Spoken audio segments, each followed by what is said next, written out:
Hi, this is Dr. Christopher Maloney. I wanted to take a few minutes to talk about the Quack charges you'll see online. Underneath my name on Google page 1, usually you'll see Christopher Maloney is a quack. Some variation of that, naturopaths can shut down people. A number of other comments, Christopher Maloney is a donkey douche, something like that. So you'll see a lot of commentary, and it all derives from a single incident that happened last year. On October 29th, I wrote an editorial that was criticism of the new flu vaccine. And that criticism was well founded. I had a number of studies in that article. I just quoted basically the statistics available about flu vaccine and said, 1, we don't have it available, 2, it's not that great anyway, and 3, here's some things you can do while you're waiting for the vaccine. This enraged an individual called Michael Hawkins. He wrote an editorial in response that basically said a number of untruths, including that I'm not a doctor, also just a whole range of things. And that's since been pulled by the Academic Journal, but the response was actually picked up by other people at this point.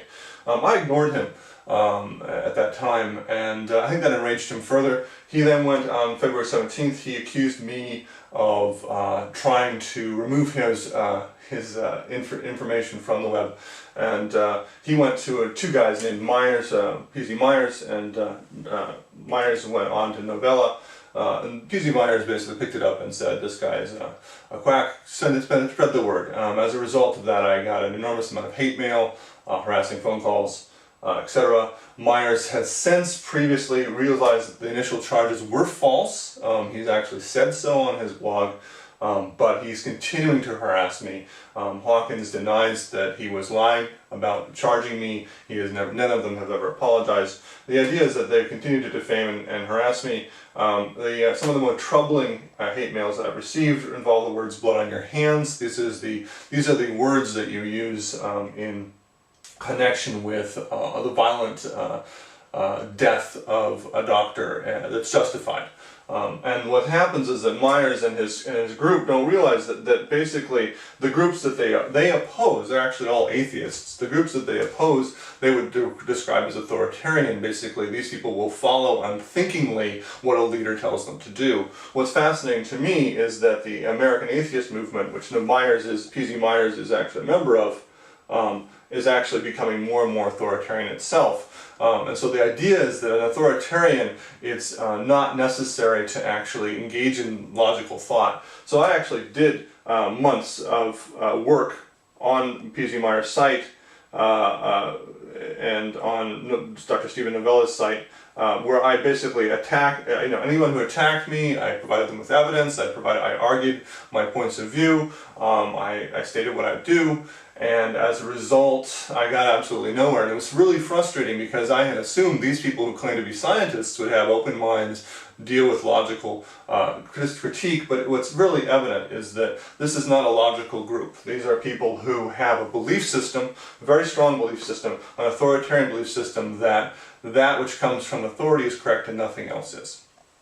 So I have on my website now, I have the Novella debates, basically 58 pages of me arguing with Novella and everyone around him about my qualifications and my ability to do medicine reasonably well. And in fact, I think I've reasonably shown that Novella is up to speed on general primary care things that I am, which I do primary care and he does not, so it makes perfect sense. I've also have a website called Fringula, where I have detailed some of the exchanges. A great deal of the material on Fringula is profanity.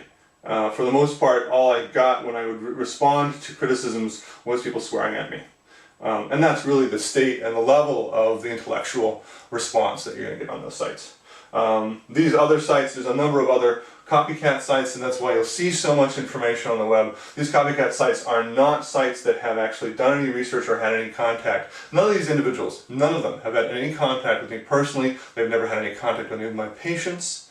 You can tell it's very emotional for me because I'm looking at the situation saying, why me, guys? Why did you pick me? You picked me because one little guy decided to pick on me. And also because I'm small enough that they can actually make an impact in my life. A larger person is not going to care. These people are actually actively trying to put me out of business. Not because of anything that I have done, but because of a belief system about what I represent.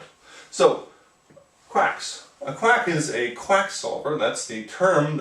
Quack solver is short or a derivation of quicksilver. Quicksilver is mercury, and mercury was what was given by the old, or what are the precursors to the AMA, the American Medical Association. So the quack solvers actually have become the MDs. There's really no association between that. In my group, the historical thing is the eclectics, and we're the eclectics. We've always used herbs. We've always used things like water therapies and lifestyle changes. We had nothing to do with quicksilver. And so the idea of a quack solver, someone who poisons someone with a chemical substance, that's not even historically correct with the precursors of my profession. The idea of being a quack solver is being someone who's a fanatic, who has a belief system that will not be changed by any intervention or any evidence. That's not my case. In fact, I meet people exactly where they are. I don't require them to do any dietary changes or anything else. So I meet people where they are. I'm not a fanatic about what I do. I really want people to get well. It doesn't matter how they do so. Okay? So the idea there is that I don't make them go off their drugs. I don't make them do. I'm trying to find a solution for people without some kind of axe to grind about some belief system. I'm not a believer. I'm actually not someone who will use what I was trained in school to do without looking at the evidence. A lot of my stuff, if you look at my website in terms of underneath each treatment, I will list the evidence, and some of it's good, some of it's not so good.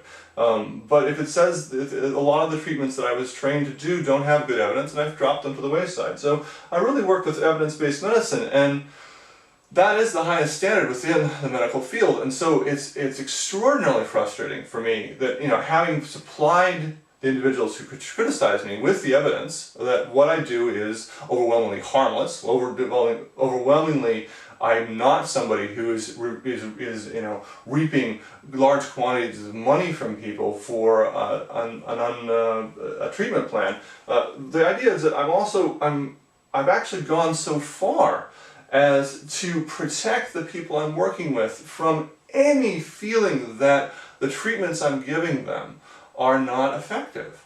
And so to do that, I said, if you're not satisfied for any reason, I will happily refund your money. And I've done so 3 times in the last 8 years, and happily done so. And there are a couple other people that I've sat down with and I said, I really can't help you. I really, they've come in for Vicodin or something. I said, I don't prescribe that. Head on out. But I've had 3 occasions in the last 8 years where the person said, I'm really not satisfied, and I gave them their money back. And I really find that standard is higher than you will find anywhere else in the medical profession. Everyone else is charging for their time. It doesn't matter if you get results. But I'm actually charging for results. If you get results and you're happy with me, then you pay me some money. Otherwise, you don't pay me. So I'm holding myself to the highest standard of ethical behavior, to the highest standard of evidence-based behavior. And yet, you'll see that these people are not listening. They're not able to hear that, in fact, you've got the wrong guy. And for those people, all I can say is, well, I've fought with you for months and months and months, but you're not hearing the fact that I'm not the person you think I am, that you assumed I was, without any evidence, without any exploration or introspection. And what I would say is that when you read that material online, what you need to understand is where that person's coming from, and it's not from a place that is a scientific or an open-minded mindset. That's what they're dealing with. Okay, thank you for listening.